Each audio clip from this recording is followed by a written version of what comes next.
Just over here. And I saw someone comment on my post from the anniversary of my mom's death. And I just wanted to say one thing really quickly.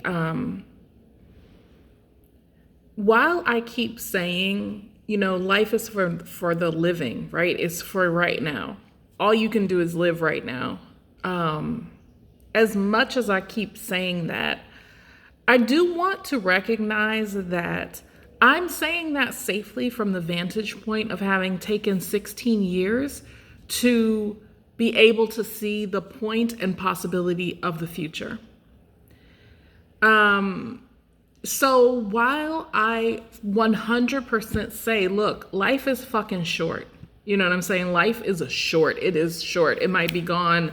I could die right now making this video, that's how it is, right? While I say that, I also acknowledge that people need time to heal, to care for themselves, to pause in moments, and to accept that sometimes the pause needs to be longer than others. And in that acceptance, we have to recognize that we might need more time than we have. And that's okay. It's really critical, right? To recognize that what each of us needs in any moment is different from the next moment. And what each of us needs in any moment is different from what another person needs.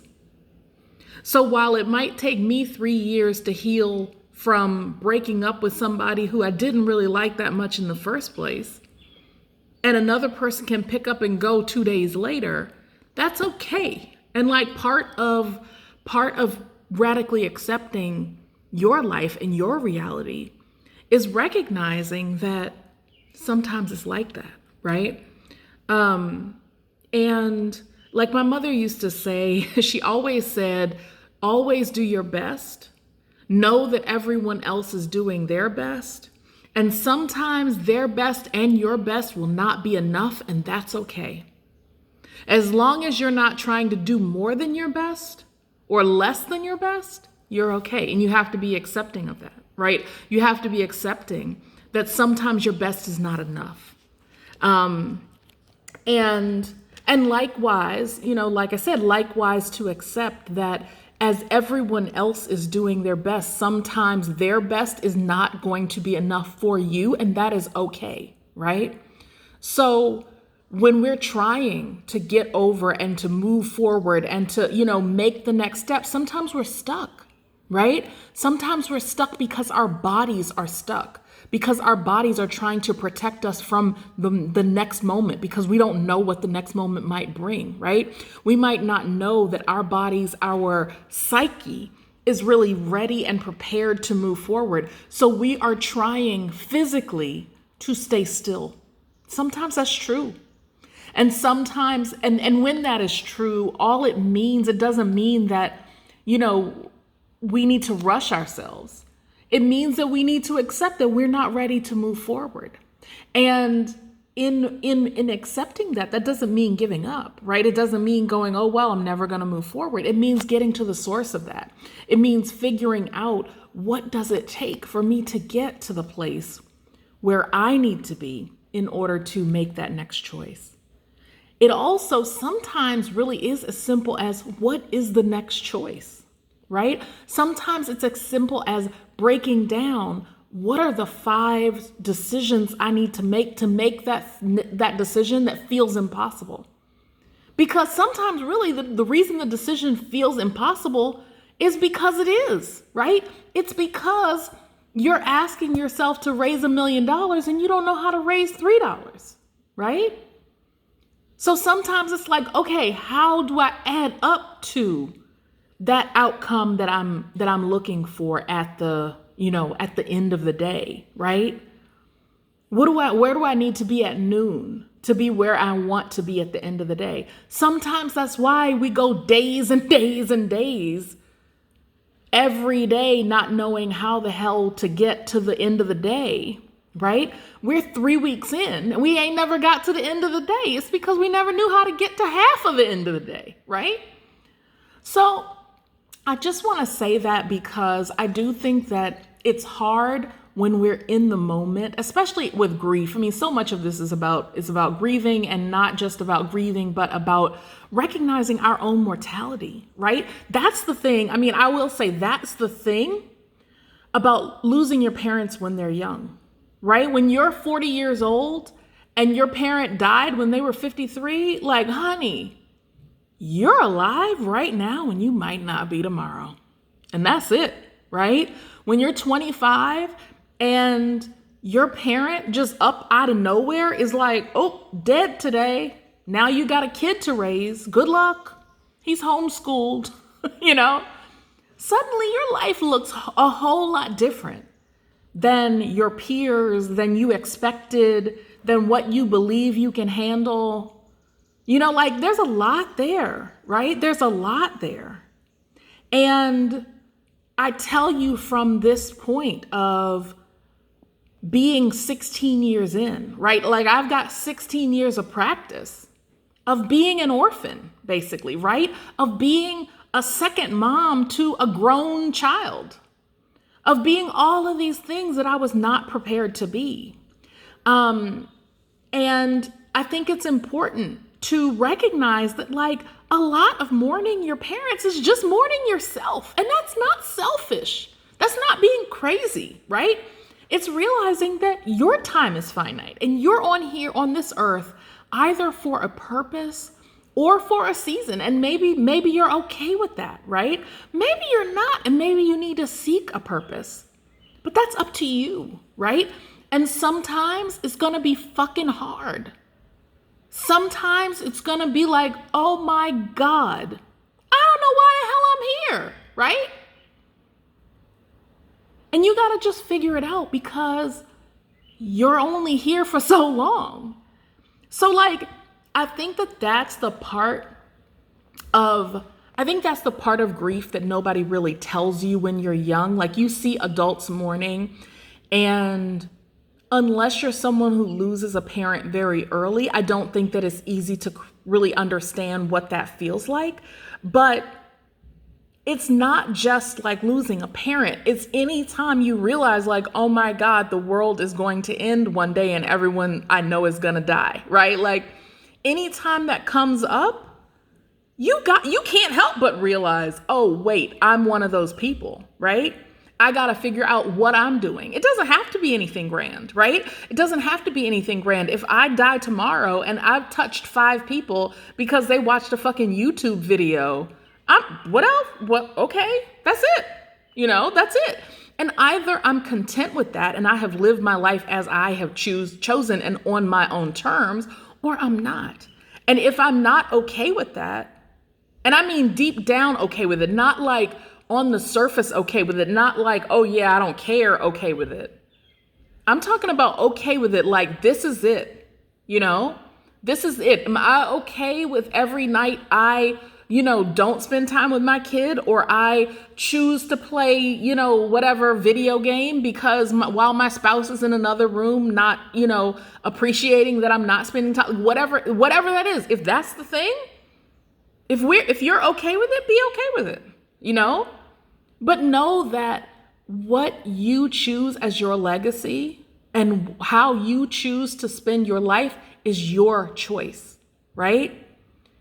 And know that if you can learn anything from mortality, right? From the realness and the finiteness of being human, it's that all of this on your terms is really on your terms. It's really your life, really and truly. And you can pick up today, having done fuck all yesterday, and go, all right, now I'm doing stuff. And just let people ask you why. Let people challenge you. Let people say, oh, well, I don't believe in you. Fuck them. Like, This is your life. This is your life. You think it matters if somebody believes in my paintings? No, because I do, right? I believe in my significance. Now, that doesn't mean that I'm always going to be able to make $1 off of me believing in my significance, but I believe in my significance.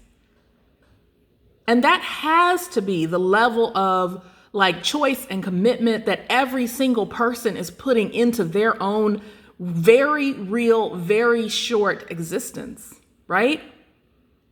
Even if it's just today, right? If just today, if you get anything from my post, it's not that, or I hope it's not that you need to rush yourself through healing or through coming to terms with reality or whatever. I'm not asking anybody to try to speed anything up.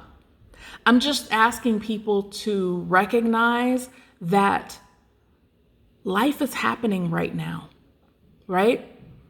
And so even in those, maybe you don't have as long as you need, but as long as you're taking the time that you need with acceptance and with recognition that you might not end up with as much time as you want, right? Even in that choice to take the time that you need, you believe me, you are teaching someone else, you are impacting someone else's life because you are prioritizing doing what you must do. Right? People don't do that. For real, people don't do that. People don't recognize their lives. People don't even acknowledge that there is realness in themselves, right? People are going for generations, literally generations, not acknowledging reality, pretending that things are not happening and suppressing the emotions that are happening as a result of reality. People are literally living multi-generational denial. If you stop that today,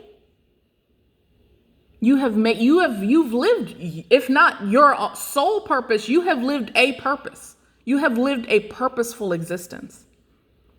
If you, for today, live in conscious presence and choose to acknowledge that your life matters and that the choices that you make matter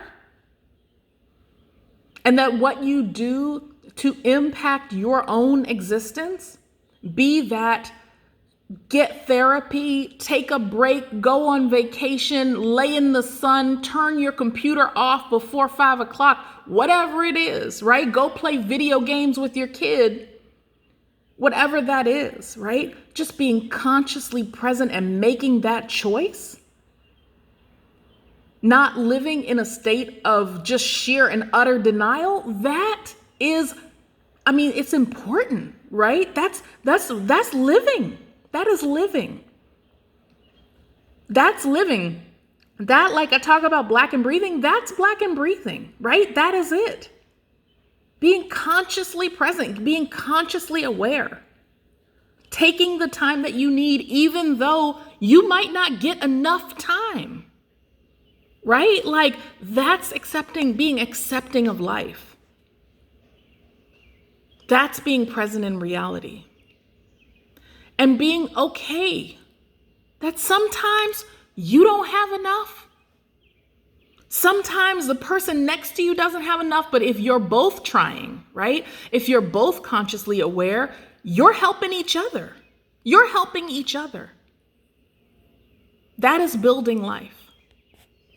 Anyway, I just wanted to say that I appreciate everyone's comments and just being with me. I think that a lot of times I post things about my family, about my parents, and about loss.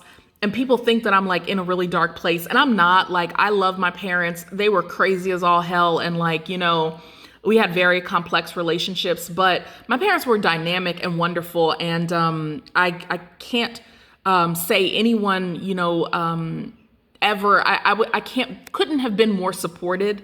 And I couldn't have had people who believed more in who I am and and in my potential, right? In my significance, even as a small child, like really believing in me. And so I have no complaints. I think that they were amazing people. I'm lucky to have been their child. I obviously it's sad, right? It's sad. My parents' lives were cut short way too young. I don't wish that upon anyone. I don't wish what I experienced in that 18 months. I don't wish that upon anyone. And our family is still, kind of getting out of the rubble of that. I mean, that's the reality, right? But it just is, right? It's not, I'm not like under a blanket or anything, like we're just getting on and living our lives. So anyway, if you see a post from me about it, or, if I say like, it's been 16 years since my mom called me, it's because it has, right? Like, I live in the reality of that. That's not, for me, that's not depressing. It's not, morbid, whatever. Like, it's just reality. So anyway, I appreciate everyone's concern and, like reaching out. I really do. But it is what it is. So anyway, y'all take care.